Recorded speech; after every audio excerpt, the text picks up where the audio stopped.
What's going on, guys? My name is Arrow, and in today's video, I'm going to give you 10 reasons why you should be excited about 3.22. Let's start with the elephant in the room. I was completely heartbroken when I got to the skill balance change section, and there was essentially one meaningful change. And I don't like it. I don't like it. It's shit. Temporal chains got nerfed for poison, and that was pretty much it. I was really expecting a big shakeup of skills, and I really just don't understand why GGG refuses to do small meta changes with gems. There are gems in this game that are simply not viable in any situation, and there are gems that are incredibly powerful in many situations. And I think it would be trivially easy for them to say add 10% flat damage to Glacial Hammer and reduce 10% damage off of Poisonous Concoction. These changes would be a massive shift in the way that players approach the game. People would theorycraft new builds, and it really wouldn't take that much. I just simply don't understand why they refuse to do it. That being said, after reviewing these patch notes a second time, there's a lot to be excited about in here. There's going to be a lot of new builds to make in 3.22. There's going to be a lot of new ways to farm the endgame content. And I ultimately think that 3.22 is going to be a fantastic league. So let's talk about the reasons why. Number one, Legion 5-way XP farming looks to be either dead or on its way out. I think that's a great change. I think farming XP in Legion is super uninteresting. It also has the unintended effect of making Legion 5-ways not worth doing as a solo player, which I think is inherently bad for the game. It's really interesting content. It's very cool. It drops cool items, but it's just not worth doing by yourself. So knocking the XP out of it and making it into something that is more loot focused might make people think twice and possibly start farming Legion for themselves. Because there is not going to be a lot of jewels on the market, because the 5-ways are likely going to go away, that would be my assumption, we're going to have a lot more expensive Legion jewels. That means single players are going to be more likely to do a 5-way. I think that's great. Number two, the Hidden Blade Dagger looks very cool. They basically made it so now you can dual wield it, get twice as many triggers on Unseen Strike, and there's a bunch of different ways that this dagger can be the core of an interesting build, whether it's cast on crit or whatever. I'm really excited to mess around with this dagger. I think from what I've seen in the past, it was pretty cool to play with, but it ultimately just wasn't strong enough. So now that we can dual wield it with the cooldown reduction removal, I think that this is going to be a viable item to use to make some cool builds. Number three, smart Tormented Spirits. This is a change that we have been waiting for a long time. I don't know how hard it was for them to rework the AI, but big changes when it comes to Tormented Spirits. So now they're going to have a buff that makes it harder to kill them by a substantial amount when they first appear, and then over time they get easier and easier to kill. So basically what's going to happen is instead of one-shotting them off screen, you're going to have them run around, hit a bunch of monsters, give you a bunch of extra quant, and very likely juice up your maps pretty significantly when you have them. They're also more likely to aggressively touch monsters and aggressively inhabit the rares and uniques. So I think that will be fantastic. Obviously, we don't know what the AI is like, but if it is good, I actually think Tormented Spirits are going to be a viable farming strategy in 3.22. Number four, Sanctum is back and the uniques are back, which means we're going to be able to farm Original Sin.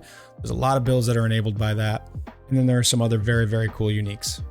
Eternal Damnation is an incredibly powerful amulet that gives a massive amount of elemental damage reduction. Sandstorm Visage is a very cool helmet that enables low crit gems like Hydrosphere, Hexblast to get a massive amount of crit from a high crit wand. The Winds of Fate is kind of goofy, but Balance of Terror is very strong.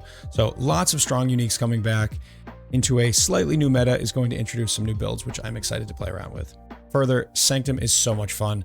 You can chain Sanctums yourself. I think a lot of people are going to enjoy running Sanctums, and with the rework to them so that your defenses actually matter, it's going to be more fun to build really good builds for Sanctum.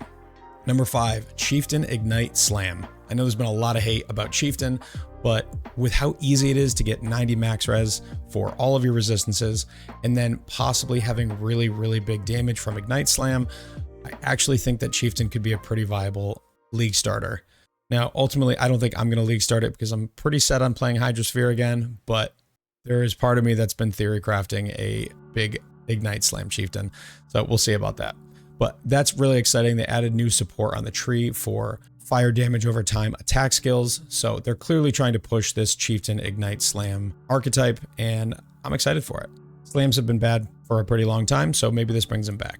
Number 6, new endgame for mapping. There is a ton of keystones that we have, a general idea of how they're going to work, but until you get your hands on these and really play around with them, it's hard to know exactly how they're going to change the meta. But there's some very, very exciting stuff in here, and I look forward to a new kind of altered endgame mapping meta. Number 7, the new supports look really, really exciting. So number 1, we have Trauma, which is basically all skills are Bone Zone. That could be really fun. I don't know what the numbers are going to look like on it. Obviously, if it's bad, it's bad, but the possibility for taking any strike skill and turning it into a Bone Zone-like skill is very exciting. Same thing with Sacrifice. Oops, all Forbidden Right. That'll be a really fun skill to mess around with. There's a lot of cool things that Forbidden Right enables, the self-damage, the recoup. So Sacrifice looks like it could be a way to make a lot of new interesting builds. Corrupting Cry. Now this might be copium, but I am very excited for the possibility of making a call to arms style auto bomber where you put a cry in your left click, you get huge AoE, and you just click and the whole screen dies. I don't know if I'm going to be able to do it because I don't know what the damage is going to look like, how difficult it will be to scale, but I'm super, super excited to try. Fresh Meat looks awesome. It's going to really, really juice up your minions. So that's going to change the way that people approach minion builds, and that's very exciting. And lastly, the last support I want to talk about is Locust Mine. I think this is getting slept on a lot. If the numbers are right, this is going to be really, really fun. Tornado Shot, Poison Mines, Kinetic Blast Mines. I think there's gonna be a lot of really cool stuff that we can put together with this new gem that might just be a new meta. All right, number 8, Vaal side areas. I actually think this is really exciting. These are gonna be very fun to find. If you invest, there's gonna be a wheel on the Atlas passive tree, and you're gonna be able to re-roll these yourself. You're gonna be able to get ultimatum parts from them, so you're actually gonna wanna go after them. This is the closest that we've gotten to getting ultimatum truly back into the game. I think in its former state, ultimatum might as well not even have been in the game. With how difficult it was to acquire all 4 pieces, it just might as well not even be here. But now we have a way to reliably farm them. So to all of those saying that ultimatum wasn't in patch notes, I disagree. Ultimatum is back.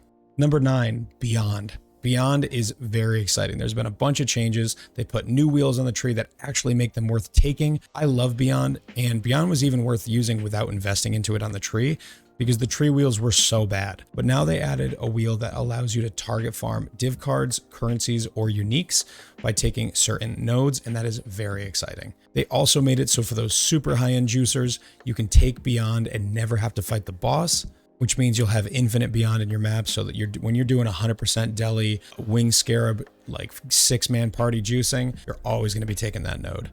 Number 10, Kirac map mods. Now, these map mods are amazing. I think that this might be the best set that we've ever had. They're all exciting. Legion is cheap. Essences are cheap. Harby's back on the menu. I love farming Harbinger. I know a lot of people don't enjoy sitting around waiting for them to spawn, but I really enjoy the content. I love the raw currency that they drop. So super excited about the map mods, and even better, Fortune Favors the Brave is the best that it's ever been. There's no rogue exiles or whatever other crap you might not want when you're just trying to do maybe Alcan Go mapping or whatever. You now have good stuff no matter what comes up, and that's very exciting. All right, I know I said 10, but I have one more that I thought of while I was putting this video together. Surprise reward for those of you who stuck around to the end. Number 11, Stun. I'm excited to stun bosses. There are a lot of builds that are enabled and basically created by the fact that we can stun bosses. And I think that's going to change the way that a lot of people want to approach a boss in PoE 1. I think enabling stuns on bosses is a huge buff to things like big slam skills. So between Chieftain, Slam Ignite, and this change, I think we actually are going to see some slams back on the menu in 3.2.2. So that's it. Those are my 10, 11 things that you should be excited about in 3.2.2. There's actually a lot more. I really am hyped, even though I had a small mental breakdown when I saw the skill balance section of the patch notes on stream.